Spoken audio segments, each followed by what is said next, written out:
Et voilà, une salle toute vide. Une salle calme et vide. Ça fait pas mal au cœur, ça. Je peux vous garantir que je préférais qu'elle soit pleine d'adhérents qui s'entraînent et qui font tout pour progresser le plus rapidement possible.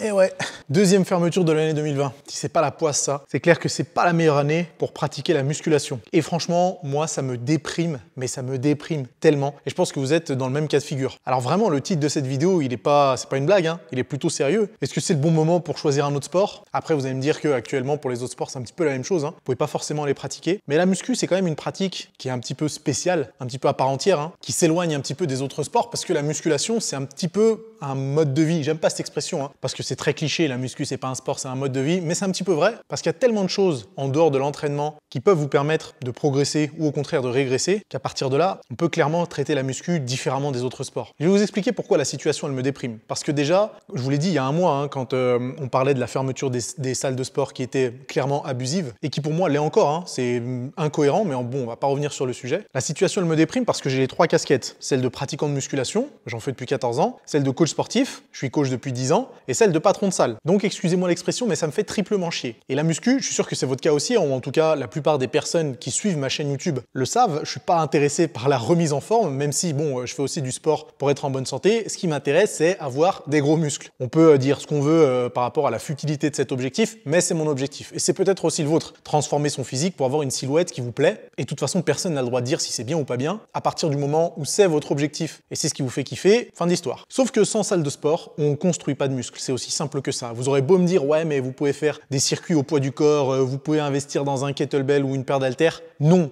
lorsqu'on veut atteindre un niveau très haut, ou plutôt, je vais reformuler ça, lorsqu'on a des objectifs qui sont relativement ambitieux en termes de prise de muscle et de perte de gras, on va pas aller très loin avec 2 élastiques et une paire d'haltères. C'est pour ça que jamais de la vie, vous allez me voir faire une série de vidéos YouTube ou un programme de musculation uniquement basé sur le poids du corps ou le petit matériel en prétendant que ça va vous donner les meilleurs résultats. Ce que certains ne se gênent pas de faire, hein. Et là, je parle pas d'influenceurs ou de youtubeurs. Vous avez dû le voir que depuis le confinement, je suis sûr que vous êtes tombé sur des pubs sur Instagram ou sur Facebook pour des élastiques ou des planches d'entraînement ou des trucs à dormir debout avec comme slogan développer des muscles énormes et secs.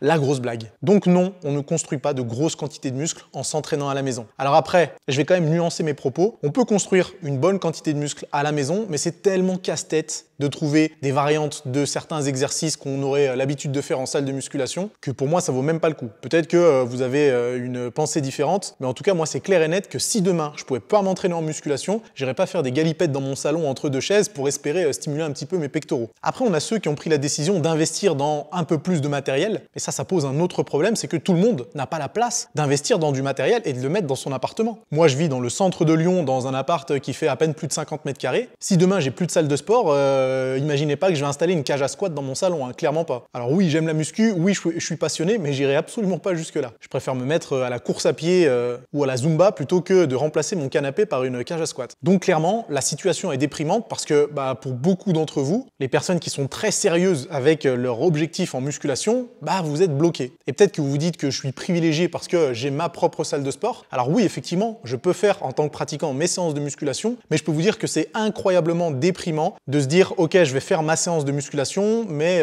toute la France n'a pas cette chance-là. Moi, je vous jure, ça me fait chier. Et puis autre chose, je suis pas là pour me plaindre, mais je vais quand même me plaindre un petit peu. En tant que patron de salle de sport, et c'est des salles de sport qui sont petites, hein, c'est pas un fitness park ou un basic fit, je peux vous dire que la situation elle est tellement stressante. Véritablement, je sais pas si mes salles elles vont survivre en 2021. Je préférais clairement ne pas avoir de salle de sport et de ne pas m'inquiéter de leur avenir, plutôt que d'être dans la situation actuelle où je peux effectivement m'entraîner tous les jours, mais arrivé l'heure de dormir, j'ai les yeux grands ouverts dans mon lit parce que je me dis 2021, je dois mettre la clé sous la porte. Franchement, c'est pas la meilleure situation du monde. Donc en tant que passionné de musculation, et là je m'adresse à vous, qu'est-ce qu'il faut faire pendant cette période? Est-ce qu'il faut se relâcher? Est-ce qu'il faut en profiter pour se laisser aller, se changer les idées? Est-ce qu'il faut abandonner toute activité sportive? Alors non, bien sûr, j'ai pas dit ça. Déjà, point de vue activité sportive, si jamais j'avais pas de salle de sport et que je devais m'entraîner avec les moyens du bord, j'investirais dans un TRX, enfin des sangles ou des anneaux, une paire d'anneaux, ça coûte rien, ça doit coûter 30 balles sur Amazon, pour m'entraîner au poids du corps. Parce que avec des sangles et une paire d'anneaux, vous avez la possibilité de faire un tas de variantes d'exercices. Vous pouvez travailler le dos sans vous faire chier, ce qui est vachement difficile avec des élastiques ou au poids du corps. Et vous attachez ça sur une porte ou vous allez dans le parc du coin et vous la mettez sur, je sais pas,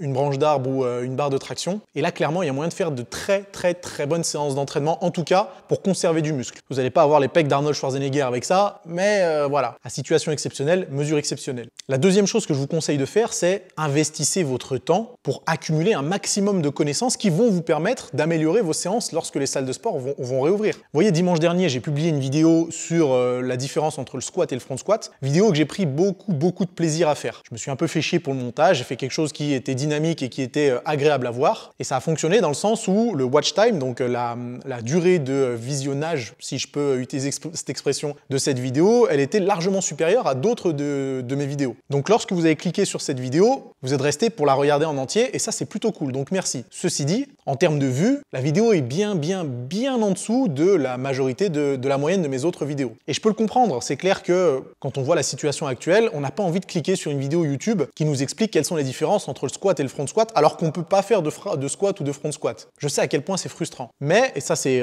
conseil de coach Nas, vous devriez en profiter pour accumuler des connaissances, pour visionner ce contenu, étant donné que vous avez peut-être un petit peu plus de temps que d'habitude, pour mettre ces connaissances à profit lorsque les salles de sport vont rouvrir. Et un dernier truc que je peux vous conseiller, comme je l'ai dit en début de vidéo, la musculation. Pour progresser en musculation, pour atteindre vos objectifs ambitieux, il n'est pas uniquement question de séances de musculation, il y a tous les à côté. Et vous savez que pour moi, la musculation, c'est du culturisme à proprement parler. On cultive son corps, mais on cultive aussi son esprit. Donc pour moi, c'est ma vision des choses. Peut-être que vous n'êtes pas d'accord, mais plus on arrive à accumuler de connaissances, et plus on a la possibilité d'atteindre un très bon niveau. Donc, laissez-moi aller chercher un truc. Ok.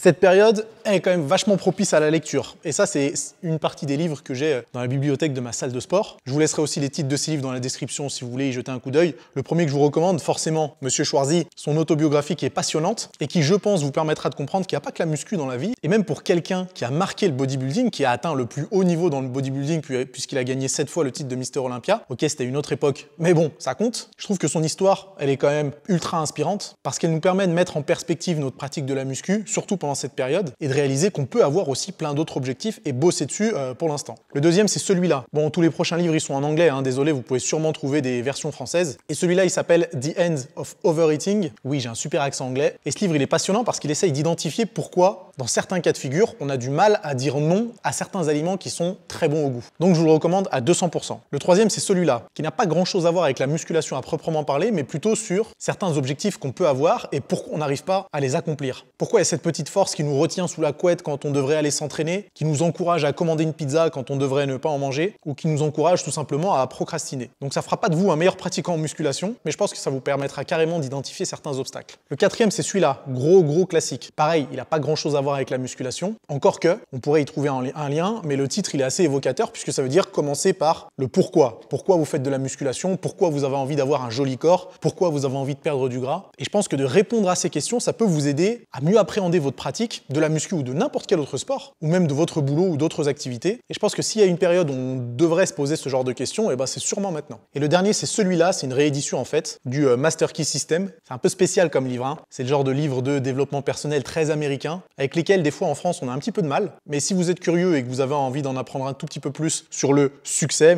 même si ça ne veut pas dire grand-chose, eh bien jetez-y aussi un coup d'œil. Ce qui est clair les amis, c'est que moi clairement je vais continuer à faire des vidéos sur la musculation, parce que c'est ce qui me passionne et encore plein de sujets à aborder. Et même si vous avez l'impression que c'est pas la période pour regarder ce genre de vidéos, d'une part, dites-vous bien que ça soutient grave la chaîne et que moi, ça m'encourage à vous poster encore plus de contenu. Et de deux, dites-vous bien que toutes les connaissances que vous allez accumuler ces temps-ci, vous allez pouvoir les utiliser en 2021 quand les salles rouvriront. Parce que clairement, je pense pas qu'en 2020, vous ayez la possibilité de refaire des séances de musculation. C'est moche, mais à mon avis, ça va se passer comme ça. Ok, fini de parler les amis, c'était une vidéo un petit peu spéciale, mais ça fait du bien de discuter aussi un petit peu. Dites-moi dans les commentaires, qu'est-ce que vous prévoyez de faire pendant ce confinement imposé et cette fermeture des salles. Est-ce que vous continuez à vous entraîner exactement de la même façon ou est-ce que vous profitez de cette période pour faire d'autres activités et vous changer un petit peu les idées? On continue à en discuter dans les commentaires et on se retrouve ce dimanche pour une autre vidéo comparaison où je vais vous parler de l'entraînement du soir contre l'entraînement le matin. Super intéressant, donc ne la manquez pas. Allez, ciao!